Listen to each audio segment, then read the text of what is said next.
So, we're studying the life of Paul. Pinag-aaralan natin sa Sunday School, sa Teen Sunday School, yung buhay ni Pablo, kung paano siya naglingkod sa Panginoon, kung paano siya ginamit ng Panginoon to establish the churches. And in order for you pinag-aaralan natin yung first missionary journey ni Paul. Meaning, sa buhay ni Pablo, meron naging punto ng kanyang buhay na siya'y naglakbay upang magtayo ng mga simbahan sa maraming lugar. So we understand which is the sending church of the missionary work of Paul and Barnabas. Yes, Joe. The church in Antioch, which is in Syria. Okay, so sina Paul and Barnabas, pinadala sila ng simbahan ng Antioch. And we understand na pumunta sila sa ang una nilang stop ay Salamis. So what happened in Salamis, we understand na si Paul and Barnabas, nangaral sila sa synagogues. So ibig sabihin, may mga Hudyo sa Salamis na kanilang pinangaralan. And then after nito, nagpunta sila ng Paphos. Ang Paphos ay capital city, administrative capital city of the island of Cyprus. And we understand na yung proconsul, who is the proconsul of Cyprus? Sino yung governor ng Cyprus? Natandaan nyo? Other hand. William. Sergius Paulus. And then dito, sino yung who is opposing Paul and Barnabas in preaching the gospel? Bar Jesus Elimas. At we understand na probably the proconsul got saved, and we understand na yung si Elimas ay nagkaroon ng temporary blindness because of his opposition sa preaching of the gospel. And that's their ministry. Now, what is the main focus of the first missionary journey? Which area? Ano ang pinaka-focus ng first missionary journey na Paul and Barnabas? Anong lugar? Joe? Galatia and Cyprus. Galatia. Kaya yes, Cyprus, nag-stop sila dito, pero pag pinag-aralan natin, ang main focus ng first missionary journey is the province of Galatia. So that's why, after nilang makapunta dito sa Cyprus, nagbiyahe sila ng barko, papunta ng main island, and then nag-stop sila sa Perga, and they went to Antioch on the top. Antioch in Pisidia. Dito, napag-aralan natin yung first recorded preaching ni Paul na ipinakita ang binahagi yung ebanghelyo. Now, question about the preaching of Paul in Antioch. What is the characteristics of his preaching in Antioch? Ano yung katangian or pattern na makikita natin sa pangangaral ni Paul sa Antioch? Ano ang napansin nyo? Arian, do you have any idea? Meron ka bang idea? Nauna po sila mag-preach po sa mga Hudyo. Tama. Bago po sila, kapag po na-reject, is nagpo-focus po sila sa Gentiles. Gentiles. Okay, very good. So, tama yun. Pero bukod doon, paano pinreach ni Paul, how Paul preached the gospel in Antioch? What method ang kanyang ginamit? Ano ang kinote niya? Ano yung ginamit niyang mga references? Remember? Sa Old Testament po. Okay, very good. So, in his preaching in Antioch, he heavily used the Old Testament. Remember your assignment? Ginamit niya yung Old Testament, una, to present that Jesus Christ is the Messiah. Na ang lumang tipan, mga kabataan, ay nagbibigay ng larawan na merong isang Messiah na parating. Merong anointed one o isinugo ang Diyos na parating. At Paul used that in his preaching. And also, he used the Old Testament to present the gospel. Meaning, the death, burial, and resurrection of Jesus Christ were prophesied in the Old Testament. And Paul used that in his preaching in Antioch. And pagkatapos noon, what trigger or what happened to Paul and Barnabas that gave them reason to flee Antioch and to go to Iconium? So, nanggaling sila sa Antioch, pumunta sila ng Iconium sa taas. Jessica, ano ang naging dahilan kung bakit sila umalis sa Antioch at pumunta sa Iconium? Anong nagtulak sa kanila? Bakit nila iniwan? Mikey? Anong nangyari sa Antioch? Bakit sila umalis sa Antioch? Papatayin po sila. Very good. So, merong naging persecution. Yung mga Jews in Antioch, they want to kill Paul. And that's why they flee in Iconium. And last week, we understand that they stayed in Iconium. And Paul preached to the Jews and to the Greeks, to the Grecian as well in Iconium. And there are people that got saved in Iconium. And there are persecution as well in Iconium. And they went to Lystra. And to Lystra, there is an event that Paul did in Lystra. What is it? Ano ang ginawa ni Paul na Luke accounted in his book of Acts? Yes, Joe. He healed the impotent man. And then because of the miracle that Paul did, what did the people do? Yeah, Arian. Muntik po silang sumpahin. Yeah. Kaya po sinabi po nila Barnabas at Paul na mag-repent po sila. So, very good. So, because of the miracle ginawa ni Paul in Lystra, yung pagpapagaling sa isang pilay o lumpo na tao, namangha ang mga tao, the people got amazed, and they want to worship Paul and Barnabas because they believe na they are idolaters. They were idolaters. So si Paul, inalintulad siya kay God Mercurius, sa God and God, one of the God and Goddesses nila. And then si Barnabas, si Jupiter. And because of that, Paul stand up and said, "Don't worship us. We are just men like you." And Paul preached repentance from their idolatry. So we understand that. And then, what happened in Iconium that caused them to leave Iconium? Yes, Joe? Persecution as well. And they went to, they are now in Lystra, and there's a persecution as well in Iconium and in Lystra. That's why they went to Derbe. But before they went to Derbe, what did the people do in Lystra to Paul? Ano ang ginawa ng mga tao kay Paul? Yes, Philip. They stoned him, and the people perceived that Paul already dead. But in reality, he's not dead. And the disciple helped him, and then immediately he gained strength, and he went to Derbe. And that's where we stop sa ating pag-aaral. He is now in Derbe. My dear, can you open the light? Now, so, he's now in Derbe. Dito, open your Bible in Acts 14.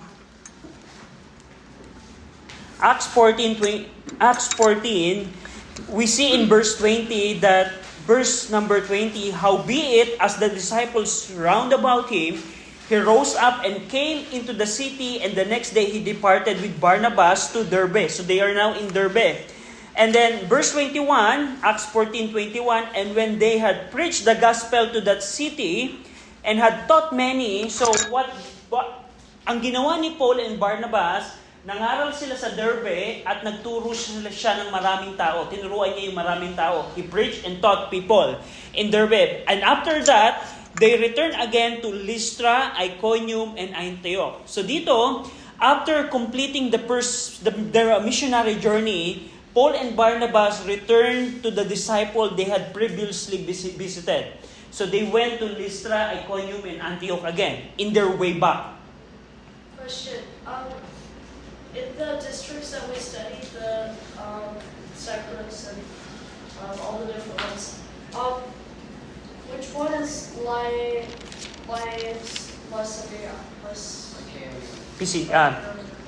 Like Lycaonia. That is another region in that area.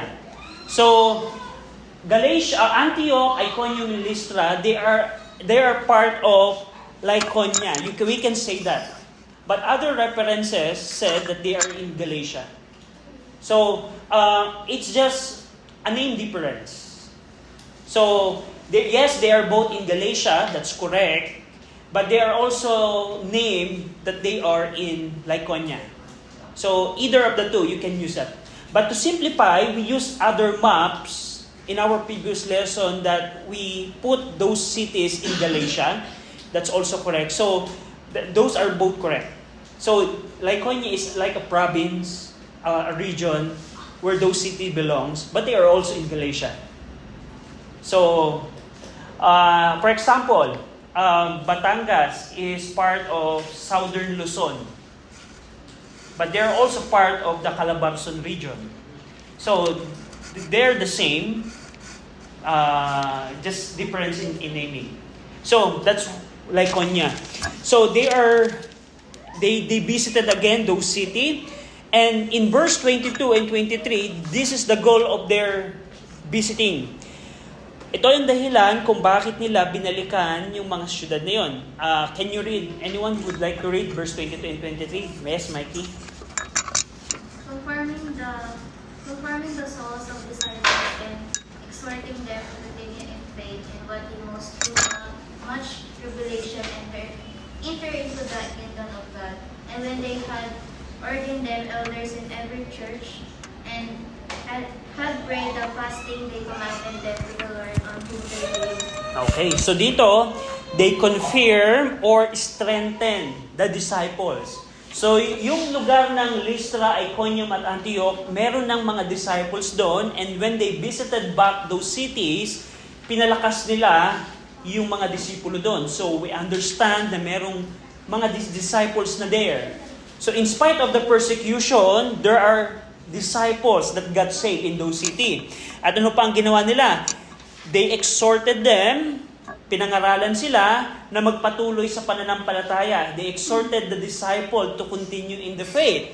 And also, lastly, they appointed elders or pastors to lead each church. So, ito yung evidence, Acts 14, 22 and 23, na merong church sa Lystra, Iconium, and Antioch. 3 churches. Lystra, Iconium, at Antioch, may mga churches doon. So, dahil merong mga elders, at nabanggit din dito na in verse 23, in every church.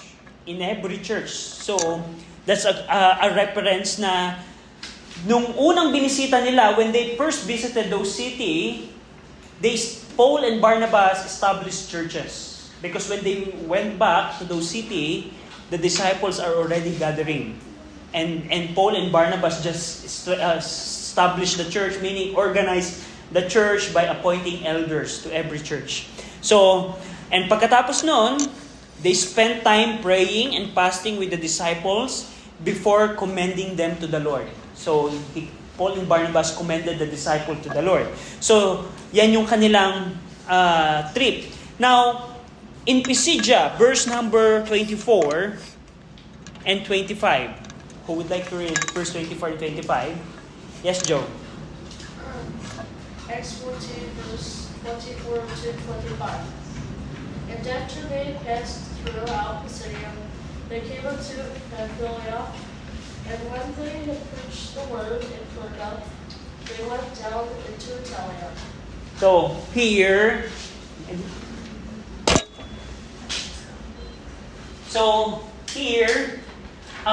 there's a region of Pisidia. Hold on, give me something.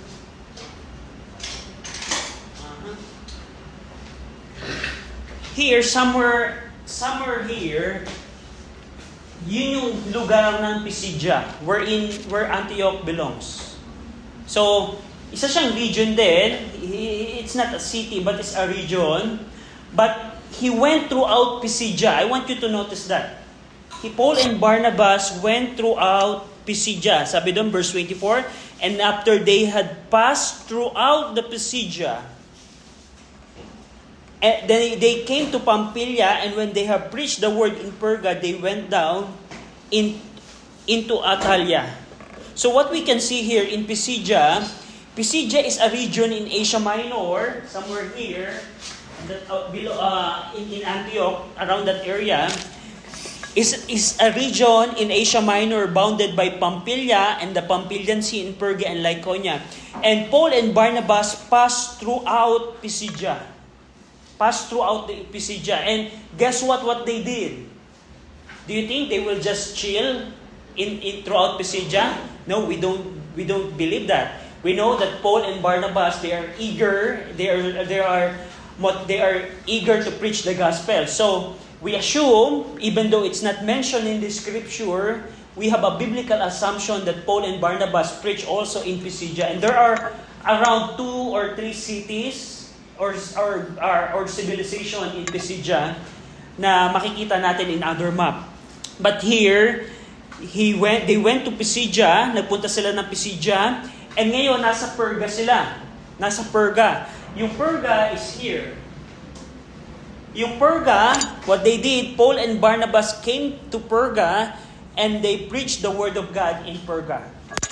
Is Perga out of Pamphylia? Yes, Perga is a city inside the province of Pamphylia. Remember Lystra and Pamphylia? Yun ay probinsya. And Perga is part of that province. So, dito pumunta sila ng Pamphylia sa lugar ng Perga at nangaral sila ng scripture. Dito mapapansin din natin in verse 24, verse 25 rather, after they preached the word in Perga, they went down into Atalia. And then after that, and then sailed to Antioch, from whence they have been recommended to the grace of God for the work which they have fulfilled. So, in Antioch, Paul and Barnabas sailed to Antioch, and then after they went to their sending church, nung nakabalik na sila dun sa kanilang sending church sa Antioch, they rehearsed all that God had done to them and how He had opened the door of faith to the Gentiles. And they stayed in verse 28, and there they abode long time with the disciples. So, dito, nagstay sila ng matagal sa Antioch. And that concludes the first missionary journey ni Apostle Paul and Barnabas.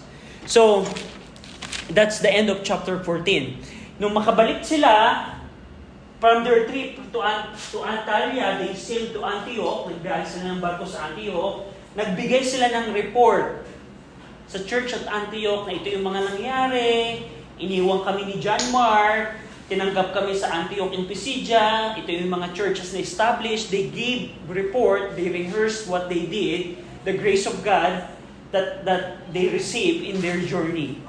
By the way, how many years uli ang buong first missionary journey? Gaano katagal? Yes, Mikey?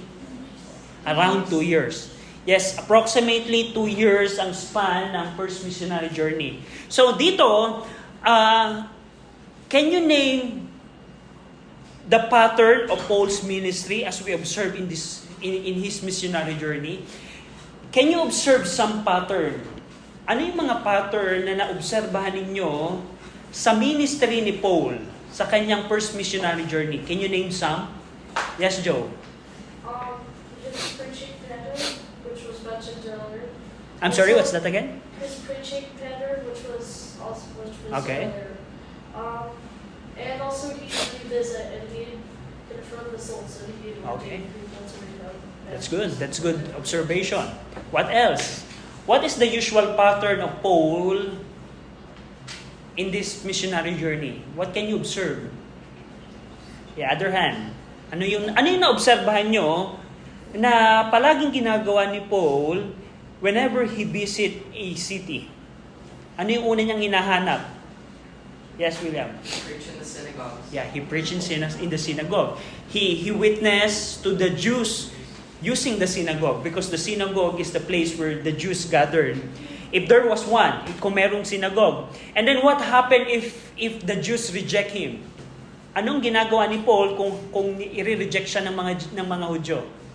Kanino siya pumupunta? Nagpo-focus sila sa mga Gentiles. Yes, very good. So, he preached to the Jews, and then he went to Gentiles kung i-reject siya ng Jews. And go over in Romans 1:16, and that's the meaning of Romans 1:16.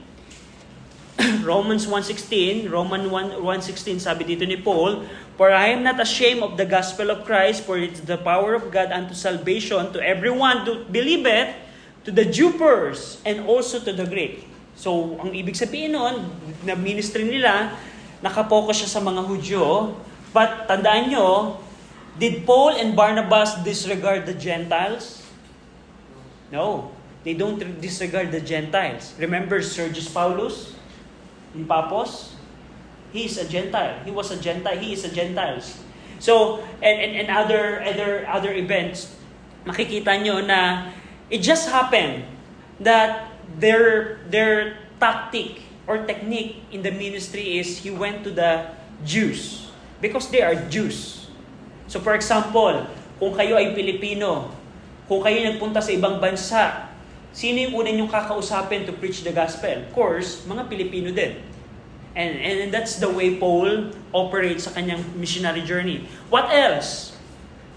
What else can you observe sa pattern ni Paul? So, anyone?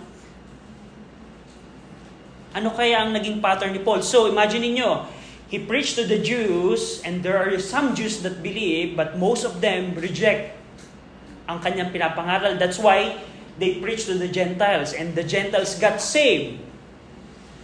So, what happened next? Do you think what Paul would do to those saved people? Ano kayang gagawin ni Paul and Barnabas pagkatapos ma-save yung mga tao yun? What do you think that they are going to do? Are they going to let them alone in that city? Iiwanan lang ba ni Paul and Barnabas? Okay, save na kayo, dyan na lang kayo. Ganun kaya ang gagawin ni Paul? Yes, William. You'll recommend them to a church. Yeah, recommended that. But there's no church there. He started the church. How did Paul start the church? What action he needs to do in those disciples in order to organize them into a church? Teach them. Teach them? And ordain someone to become pastors. Okay. But before that, what is the commandment of the Lord after someone got saved? What's next? Baptism. So we know na sa pattern ni Paul, after drawing believers from Jews, Jewish proselyte, and Gentiles, he baptized them, the believers. Go over in Galatians 3:27. This is the reference text. Even though it's not mentioned in Acts 13 and 14, it is mentioned in the book of Galatians, in Galatians 3:27, that Paul baptized the disciples in his first missionary journey. Go over in Galatians 3, the book of Galatians,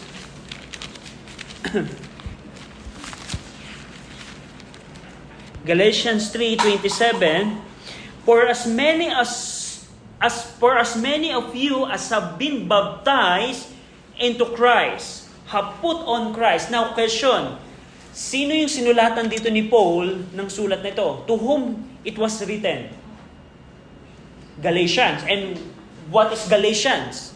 Yun yung mga churches na kanyang binisita. He visited in Antioch, Iconium, Lystra, and Derbe. So Paul said here, you were baptized into Christ. Now question, who probably baptized them? Paul and Barnabas when they visited the church. So, makikita niyo sa pattern ni Paul, he preached the gospel. Yeah, there are people that got saved, and after they got saved, Paul baptized the believers. And what next? What's the next thing that Paul did after baptizing the disciple? Is he going to leave them alone in that city? He formed them into a church. That's right. In Acts 14, mapapansin nyo, in Acts 14, verse 23, and when they had ordained them elders in every church. So, mapapansin nyo, in order to organize them, Paul said they need an elder. And that's the biblical way of having a church. You need to have an elder or pastor in the church. And that's what Paul did. Inorganize ni Paul yung mga disciple into a church. Basically, what Paul did, he planted the churches. So, yan yung pattern ni Paul sa kanyang first missionary journey. He's not interested primarily na maging popular siya. He's not interested just to preach the gospel. Yes, he preached the gospel, but that is just a part of his goal of establishing the churches. Establishing the churches. Una, he preached the gospel, and when people got saved, he baptized them, and then he organized the church.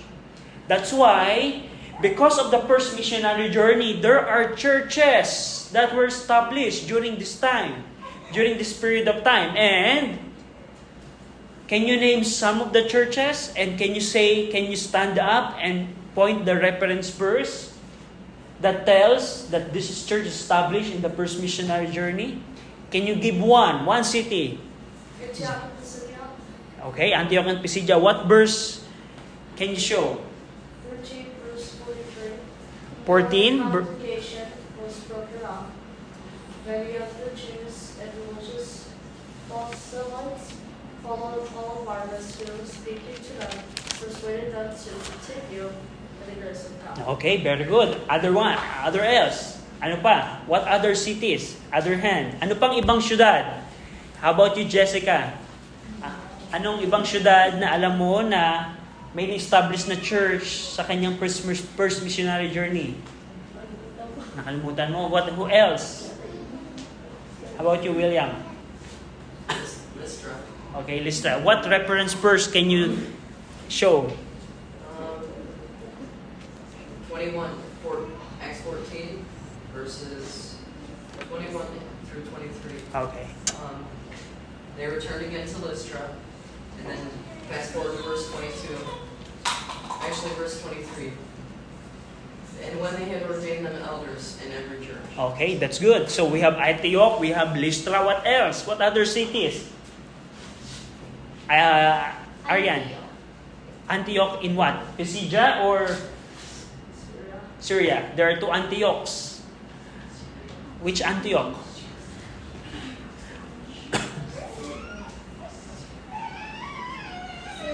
Yeah, Syria. Anong verse ang mapapakita mo na may church sa Antioch in Syria?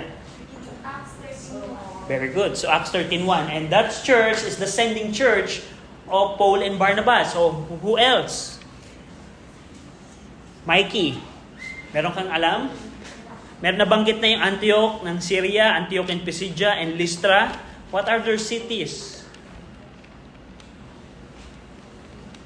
What other cities? Yes, Joe. There could be ones in Iconium and Derbe. Very good. Iconium and Derbe. So, very good.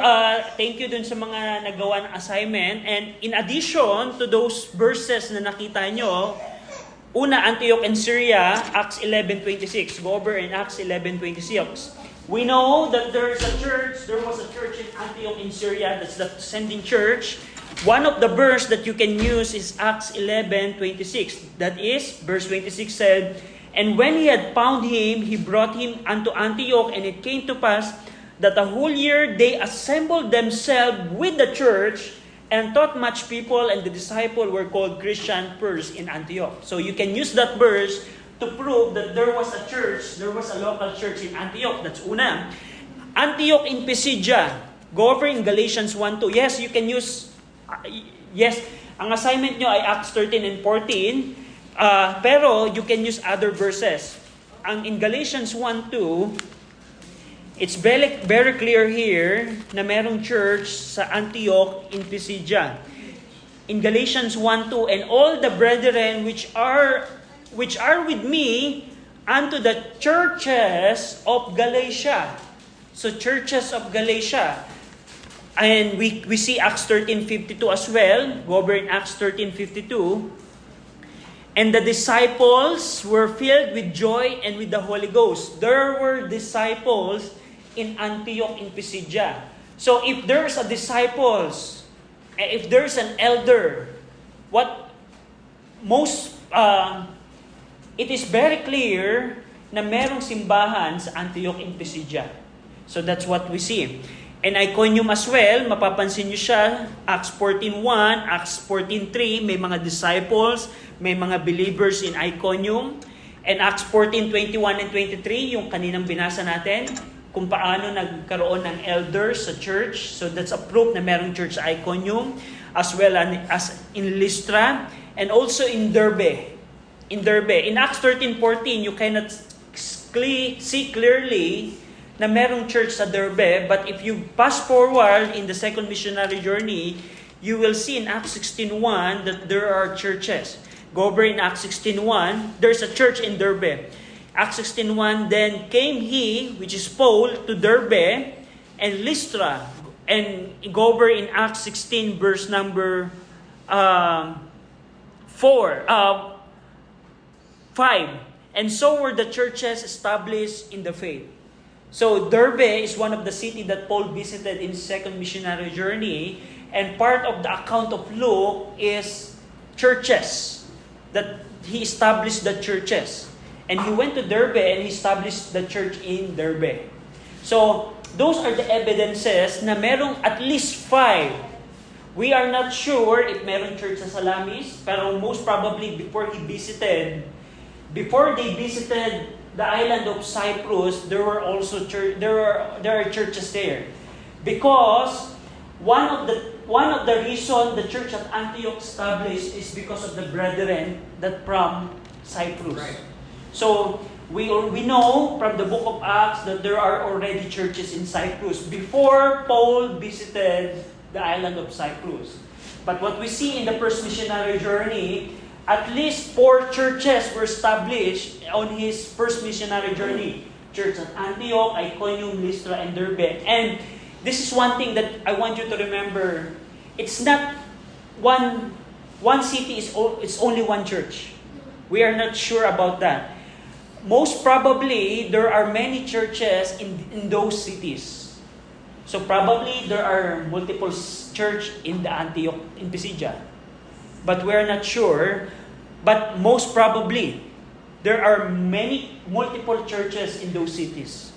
So that's what we learned in the first missionary journey. Now, what we can learn from this is, una, we can see the pattern of Paul.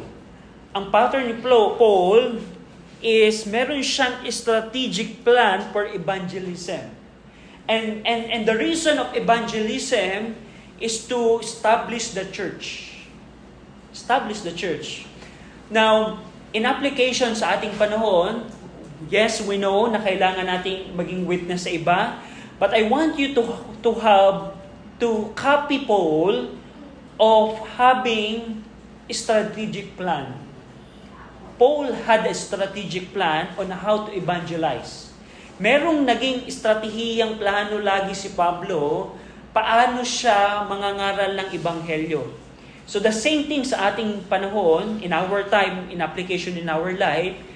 For example, yung classmate mo, gusto mong i-invite sa church, gusto mong bigyan ng gospel, literature, gusto mong maging witness ka sa kanya, i-lead siya sa Panginoon, to lead that person to the Lord, you need to have a strategic plan as well. How to win them to the Lord, how to give witness to those people. Probably you can invite them to the church. Probably you can invite them into a Bible study during your vacant hour in your school. Probably you can use the gospel tracts to give them and to discuss the gospel tracts to them. So, yun yung mga application na pwede natin gawin na in order to win someone to the Lord, we need to have a strategic plan as well. How can we win that person to the Lord? What should I do? So, we can plan that. And also, in application, yung ministry ni Paul is centered in the context of a local church. That's right.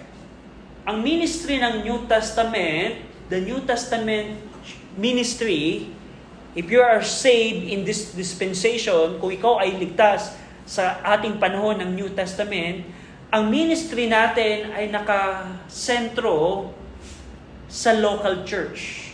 Lokal na simbahan. Unang makikita natin, it was the local church in Antioch who sent them. And then the purpose ni Paul sa pagbisita sa regions of Galatia is to build local churches as well. So dito mapapansin nyo, ang first missionary journey, nakasentro siya, is centered in the context of a local church. In application sa ating panahon, our ministry as well should be centered in the context of a local church. Every time that you're going to serve, you need to make sure that you are in the context of a local church. In edifying the church or establishing a church, either of the two, you can do that. So, ang aplikasyon na makikita natin dito, sa bawat paglilingkod natin, kailangan nating masigurado na nasa gitna siya ng local church. Halimbawa, alam nyo ba na there are many groups right now that they are having a Bible study, but the church is not there. Halimbawa, for example, sa school. Halimbawa, do you think it is biblical kung halimbawa merong Bible club ang school at doon na lamang sa Bible club tayo magsimba? Halimbawa, merong Bible club, let's say high school Bible club na for example, every Tuesday nagagather kayo, nagkakaroon kayo ng Bible study, and you say na since nag-Bible study na kami nung Tuesday, I'm not going to church anymore. Do you think that's right? No, because that's not in the context of the local church. So, din yung mapapansin nyo na in our time, New Testament, post-New Testament tayo, kailangan nating i-pattern, i-make sure that our ministry, everything that we do for the Lord, lahat ng gagawin natin para sa Panginoon should be in the context of the local church. In the context of the local church. So that's what we see in his first missionary journey. And that's conclude the first missionary journey ni Paul.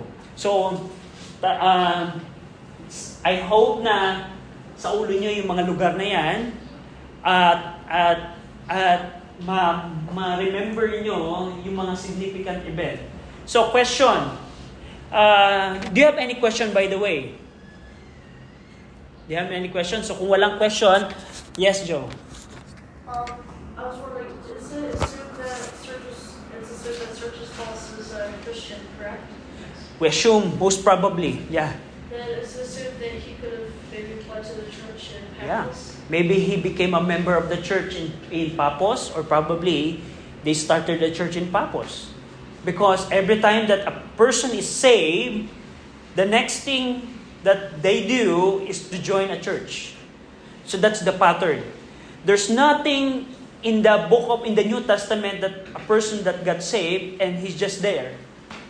For example, yung Ethiopian eunuch, when Philip witnessed to Ethiopian eunuch, we have a biblical assumption that after he got baptized, he joined a local church.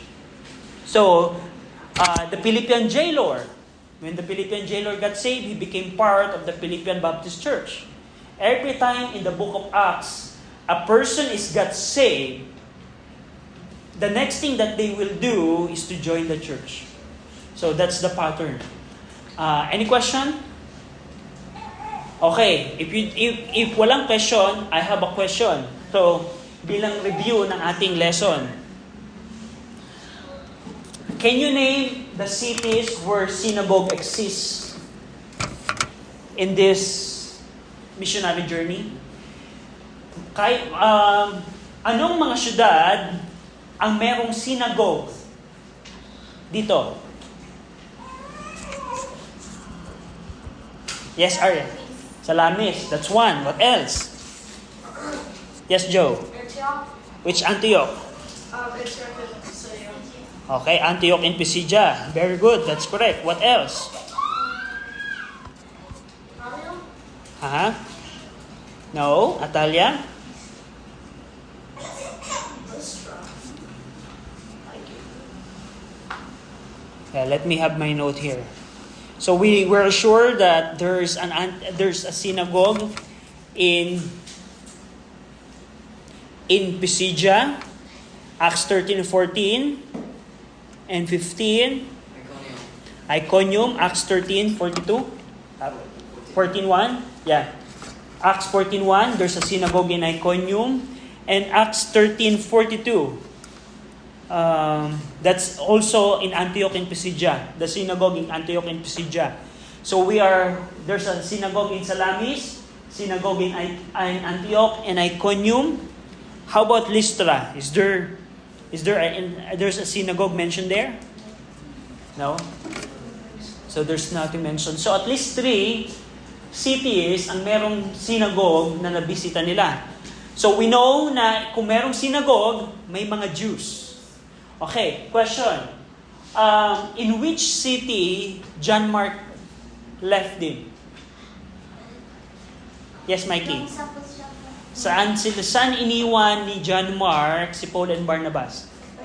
Sa Perga. Yes, very good. Sa Perga. And by the way, what probably the reason of John Mark why John Mark left them? Ano kaya ang dahilan ni John Mark? It's not mentioned in the Bible, so walang maling sagot. There's no wrong answer. Yes, William? Persecution. Probably he is afraid na pumunta sa Galatia.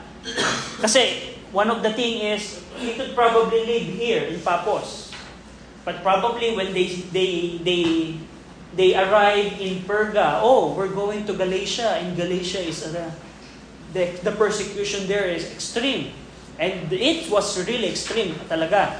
Napakalupit ng persecution na naranasan ni Paul. By the way, if you are going to weigh the suffering of Paul na naranasan niya in his entire life, it is probably in his first missionary journey is the worst. Pinakamalupit na naranasan niya. So, probably, what else? The reason of John Mark. Probably, he's afraid. Yes. Maybe a family member in Cyprus was dead. Probably, family related. So those are the reasons. Now, another question. How long probably ang travel, I mentioned it last time, ang travel from Iconium to Lystra, how long? How many days it would take kung magta-travel ka from Iconium to Lystra? Is it 20 miles? No? Really? No, yes, William. 1 day? 1 day. So probably 1 day travel. So ganun tagal na biyahe ang kanilang i-google para makarating ng Iconium and Lystra. Now question, what is the commercial city of Cyprus? Commercial city, trading capital or business capital of Cyprus. Other hand,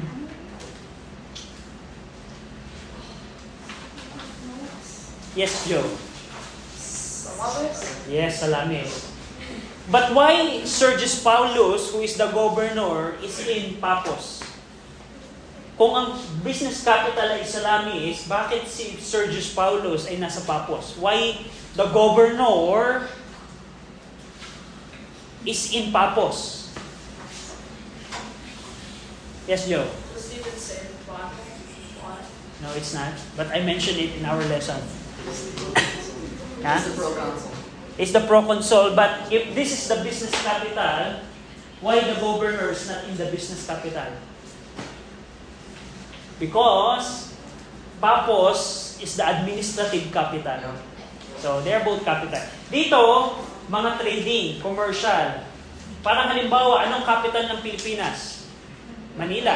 Pero probably Makati is the business capital or BGC or ang business capital. So, ganun din. So, I think that's it. So, we conclude our first missionary journey by this. So, kung wala na kayong tanong, any question? So, William, can you close us with the prayer?